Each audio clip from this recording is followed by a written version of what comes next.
Welcome back to another Sunday video here, and we're going to discuss calories burned lifting weights, and we're going to discuss how does intensity play a role, how does volume play a role, how does what exercise you're doing play a role, and all those sorts of things. This comes from Morales et al. 2004, Reese et al. 2011, and Steck 2012. Suggest that you may burn 2 to 11 calories per minute lifting weight. So that would be about 120 to 660 calories per hour lifting weights. And why such the variation there? Well, it can depend on body weight. It can depend on whether you're training your entire muscles or your entire body and that sort of thing. So there can be quite variation there, but we'll dig into this more.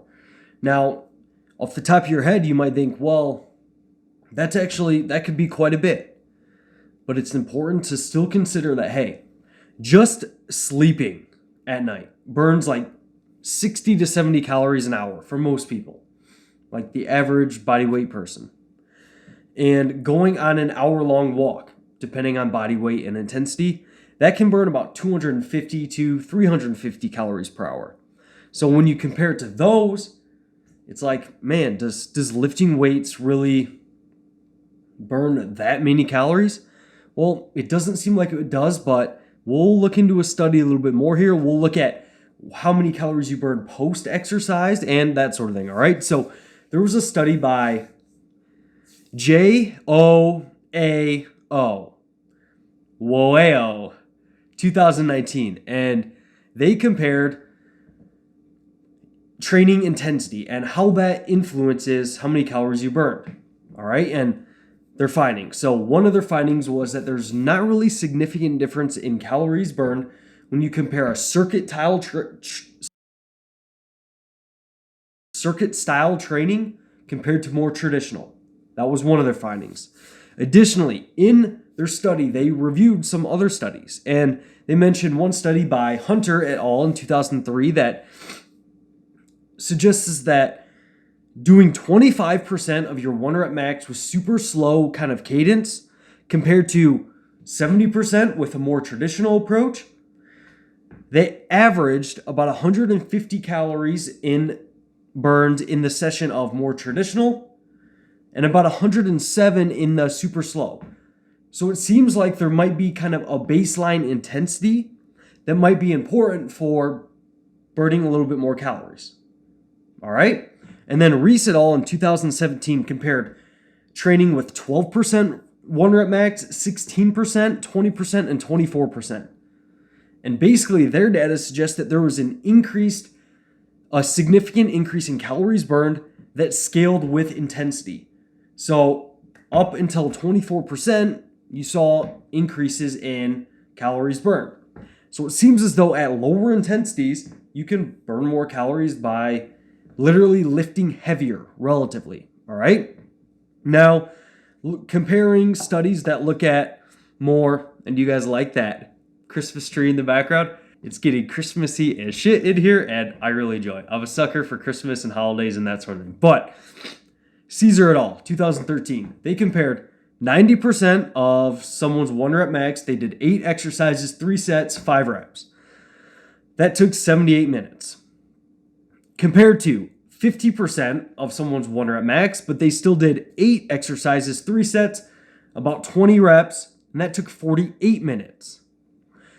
And their findings were kind of interesting. So they found that the group that trained with 90%, they burned about 138 calories in their session. But the group that did about 50% burned 145 calories in their session. So that wasn't statistically significant because they were like, 7 calories apart? But interestingly, the low intensity group did theirs in 20 or so minutes less? So that's kind of an interesting finding. Now, Almeida et al. 2011 had similar findings to this, where they found no significant differences for someone's training intensity when comparing 80% to 55%. So based on what we've just discussed here, intensity, it seems as though maybe above I don't know, 40 or 50% of your intensity, that you don't necessarily get additional benefits for energy expended when you're above like 40 or 50%. So these studies suggest that 50% compared to 80%, like pretty similar in energy expenditure. But when you're at really low intensities, like when you compare 25% to 70% or 12% to 24%, it seems like you get a little bit extra from the higher intensities. So based on this, my guess would be maybe above like 40, 50%, you see similar energy expended based on intensity alone or weight on the bar. And for bodybuilders or someone watching this, you're probably lifting with at least 30, 40% of your 1 rep max anyways, so probably not something that you have to worry about for energy expended via intensity, all right? Now, how does exercise selection influence things? Well, Roberg's 2007 suggests that you burn 10 to 12 calories per minute. So, like I said earlier, there's those reviews that suggest like 2 to 11 calories per minute, depending on body size and stuff like that. Well, they found 10 to 12 calories, so on that higher end, per minute when individuals were doing the bench and squat. But Scott, 2009 or 19, I can't tell my handwriting. Scott, 2009 or 19, if you're going to go look it up, saw that they burned about 5 calories per minute just bench pressing. So it seems as though full body style training might burn more calories than more of us just training like one body part, or just on a push day, you might burn less calories than full body, is what this might suggest. All right. Now, how does volume affect things? So there's a really interesting study, and this study basically compared 9 sets versus 27 sets. And they looked at calories burned during the session and calories burned after. And essentially what this study suggests is that their main findings here, and this is by Haddock, 2006, all right?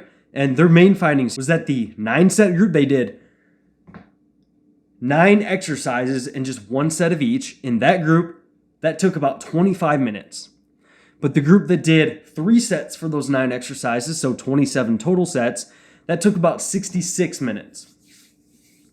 And what their results suggest is that per minute, you get the same calories burned. They saw 10.5 and 10.9, so not statistically different. Per minute, calories burned. So in total, in the total sessions, the less set group burned about 235 calories compared to 660 calories in the 27 set group. So it seems as though just having a longer workout with more sets is going to be the main driver of calories burned in that single session. So it seems as though your energy expenditure is going to scale pretty well with how much volume you're doing, at least up to 27 sets or a 66-minute training session. All right, and this was above baseline. So this is net energy expended. So above calories at rest, which is an important consideration. Because like I said earlier, like just sleeping is going to burn calories. All right. And what did they see for post-exercise? They saw the same, which was super counterintuitive to me.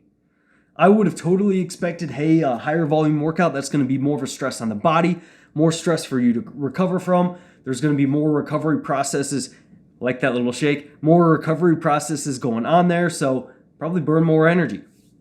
Not what this data suggests, at least, this single study. They saw with about 100, looking at about 120 minutes post-exercise, and there's a really cool graph that I should be showing right now that shows how their energy expended post-exercise went up, it stayed elevated, and then it came back down by about 120 minutes. And they saw about 95 to 100 extra calories burned in that post-exercise window. All right, I'm just looking at my neighbor that's probably looking at me through the window here. So, And so 100 calories in that first 120 minutes, that was the same thing that Benson et al. Suggested as well in a study that they did. So in both of these studies, they saw about 90 to 100 calories post-exercise, kind of in that post-exercise window of energy expended. All right, so to answer the question, how many calories does lifting weights expend? Well, I think that it would be reasonable to say that in an hour of lifting weights, you are probably going to burn maybe 300 to 500, 600 calories. I think that would be reasonable. And especially if it's a full body type session, if you are a heavier individual, then you may burn closer to that higher end or even more. But I think that would be a reasonable thing. Now, you also probably get a little bit extra energy expended from EPOC or post-exercise energy expenditure. And that seems to be maybe at least 70 to 100 calories from that. So in total, maybe you see on the days you train an extra 300 to 700 calories, maybe. However, that doesn't necessarily mean that's going to be that you can just increase your calories by 500 on the days you train, and that's automatically going to work for everybody, because people are going to have different compensatory behaviors with NEAT levels. So if someone does a leg day and trains their legs like hell, and they might just sit down the rest of the day more, and they might compensate their energy expended that way. And it might kind of mitigate some of the benefits of what the energy was expended during training. And like I said earlier, if you keep your activity similar, so say instead of going out doing your training session, you go for an hour-long walk. Well, in that scenario, that hour-long walk might burn 300 or 400 calories, and then you're looking at maybe a 1 to 300 calorie difference. So if I had to give you a practical recommendation on this, I might say that, hey, for most people, you might burn a few hundred extra calories on days you train. So if you want to manipulate your calories a little bit to adjust for that, I don't necessarily see a reason that's wrong with that necessarily. Now, we don't want to have too much of a mentality of you only get to eat if you train and stuff like that. That's also not great. But I think that would be okay. And for people I wouldn't do it for, if someone just naturally has high NEAT levels and they have a more adaptive metabolism, I probably wouldn't mess with their calories much on training and off days. Because I feel like for those individuals, it's just doing a lot about nothing. And they are probably a little bit better at regulating their NEAT levels and stuff like that in response to how much food they're eating. Now, if it's an individual that may have a less adaptive metabolism, and maybe you don't have to adjust their calories as much to gain weight or to lose weight, that's what I mean by kind of adaptive metabolism. Their energy expenditure adapts to what they're eating pretty well. Those individuals, hey, maybe if they're training 4 or 5 days a week, we do have differences in training and off-day calories in a surplus to maybe have a little bit more even of a surplus, or in a deficit, maybe to prevent ourselves from being in too much of a deficit on training days and stuff like that. But I think that in general, hey, if you want to move your calories around a few hundred on your training and off days and your activity levels are quite a bit different, I don't see a reason that's necessarily wrong with that. And I think that especially if you can tell that your hunger levels are different on training and off days, then go for it. But I think that it is going to be a fairly small difference for most people, and a lot of people probably don't need to worry about it too much. All right? Now, the question of the week this week comes in line with kind of this topic, and this is from Dodo Gree, and they asks, daily versus kind of weekly surplus. They mentioned that for context, they have a job and it's hard to eat as much food during the weekend. It's just easier to eat in more of a surplus on the weekend. Well, I would say that theoretically, on paper, it's probably a good idea to be in a consistent surplus each and every day. I think that that's probably the best idea. Now, if you have 100 calories less during the week and then you have a couple hundred calories more on the weekend, do I think that's going to be a big deal? No, not really. But I would try. I think that theoretically, having a more even surplus throughout the entire week is probably a decent idea. But I still think that it's probably okay to have a little bit of a difference there between weekend and weekday calories if it leads to better adherence and stuff like that. And I think that I probably wouldn't have it more than a couple hundred calories different, but I think that if you stay within that, it's probably okay. But I think that for the most part, I would try to get in or to try to be in that surplus nice and consistently throughout the week. All right? So I hope this video added value to you. If there's someone else you think it could add value to, act accordingly, and I will see you next Sunday.